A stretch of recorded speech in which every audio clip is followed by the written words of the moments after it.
Warmaster Horus has fallen to chaos, but his plans of rebellion against the Emperor are known only to a few he trusts to side with him.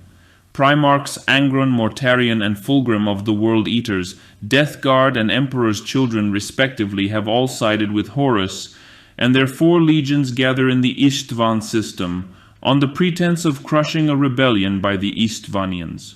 The unconscious Euphrates Keeler has developed a cult following who believe the Emperor is a deity and she is a saint, Kirill Sinderman, chief among them. Horus questions Chief Astropath Ing Mei Sing about the saint, and afterwards Sing sends a psychic warning to Sinderman, who recruits Titus Casser of the Legio Mortis Titan Legion, and his reluctant friend Jonah Arukin to help him save her. Arukin, Casser, and Sinderman go to rescue Keeler, only to find Maggard, former bodyguard of Remembrancer Petronella Vivar turned genetically enhanced enforcer for Horus, about to kill her. Maggard attacks them but becomes unable to move, the bullets from his gun moving very slowly, and the 3 men realize that Keeler has awoken and is using her powers to save herself and them. Before Maggard can stop them, they carry Keeler to safety amidst the bowels of the vengeful spirit's lower decks. Horus sacrifices Sing in order to facilitate an audience with Chaos as revenge for sending the warning. The Emperor's children and Death Guard attack an enemy station on Istvan Extremis, where they discover a warsinger leading the defenders. Death Guard Captain Nathaniel Garrow is badly wounded by the warsinger's sonic power, but Lord Commander Eidolon is able to kill it with his own sonic shriek. This arouses the suspicion of Saul Tarvitz, who questions Eidolon about it, and is taken to Apothecary Fabius's laboratory, where he is shown the many surgical enhancements Fabius is making on Legion members and offered a place in the new order. Horrified by Fabius's experiments, Tarvitz rejects the offer and leaves. An assault force containing elements of all 4 legions chosen by Horus and including Garvia Loken, Tarek Torgadon, and Lucius descends on Istvan III's capital city, and battle breaks out.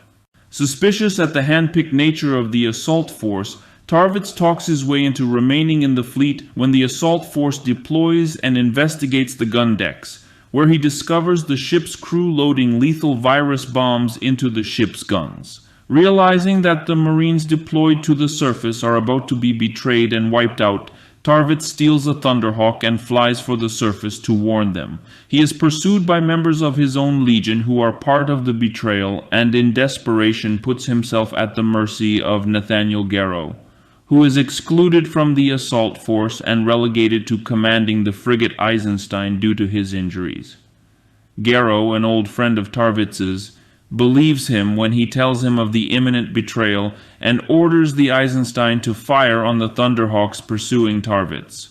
The resulting cloud of debris hides Tarvitz from the fleet's sensors as he lands on Istvan, Garrow reporting that Tarvitz is dead before preparing to jump to the warp and bring warning of Horus's betrayal to the Emperor.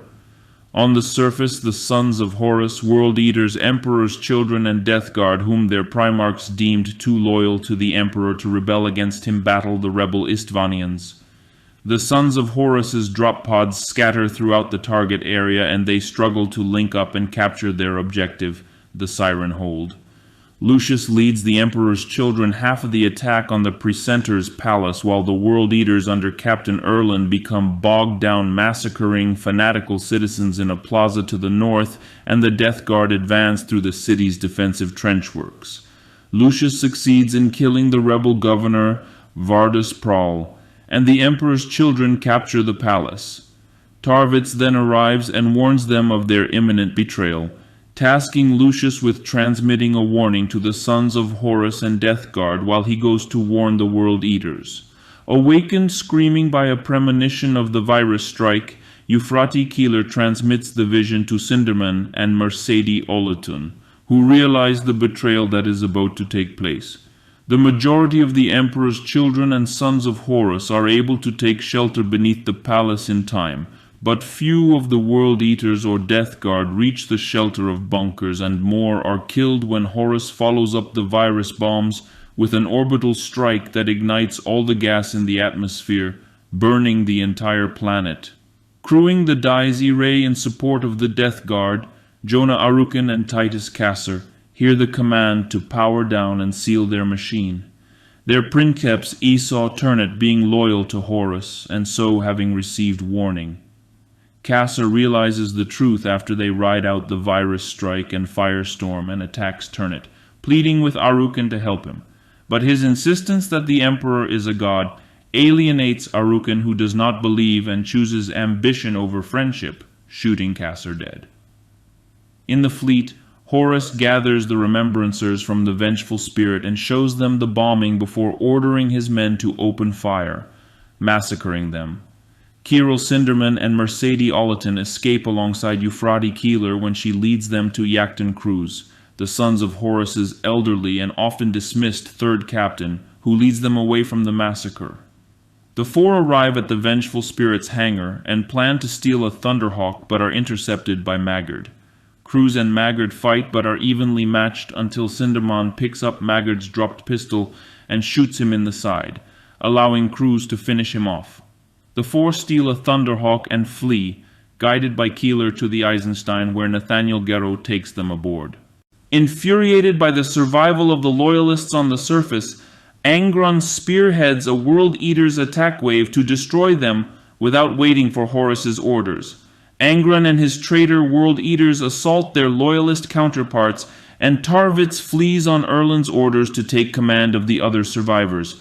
Forced to support Angron, Horus deploys the traitor Emperor's children and Death Guard, turning what was meant to be a single wipeout blow from orbit into a protracted ground war.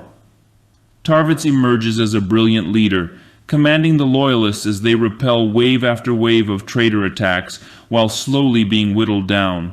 Frustrated and jealous that Tarvitz is getting all the glory, Lucius slays traitor Emperor's children Chaplain Charmosian and uses his helmet microphone to contact Eidolon, selling out the Loyalists in exchange for a place among the traitors. Horus commits the sons of Horus under Sergar Targust and Luxedirai to the battle while sending Ezekiel Abaddon and Horus Aximan to confront their former Mournival brothers Loken and Torgadan. Eidolon launches a devastating attack, penetrating the palace where he massacres the Loyalist wounded. Receiving word of Abaddon and Aximan's arrival, Loken and Torgadan leave the palace, Loken being attacked by Karn until a Sons of Horus's tank drives over them and impales Karn on its dozer blades. Tarvitz finds Lucius among the corpses of Loyalist Emperor's children and discovers his betrayal.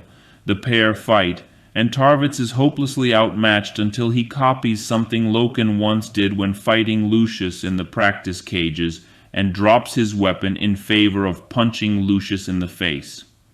A squad of Loyalists arrive and open fire on Lucius, but he manages to escape.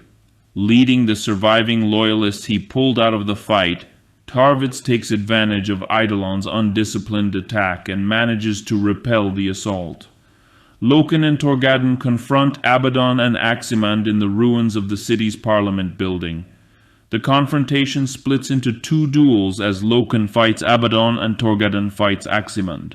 Outclassed against Abaddon, Loken knows he needs Torgadan's help to win, but Aximand kills Torgadan, leaving Loken helpless. Abaddon grievously wounds him, but before he can finish Loken off the dais, Irai steps on the building and brings the roof down. Abaddon pulls Aximand from the rubble, noting his sorrow at murdering Torgadan, and believing Loken dead, they return to the fleet. With the Loyalists all but destroyed, the traitors fall back, and Horus firebombs the city from orbit. Tarvitz and the scant few survivors bracing for the end, knowing that they hurt the traitors and bought time for Garrow to reach Terra. Buried beneath the rubble of the Parliament building, the last thing that Loken sees is the bombs falling towards him.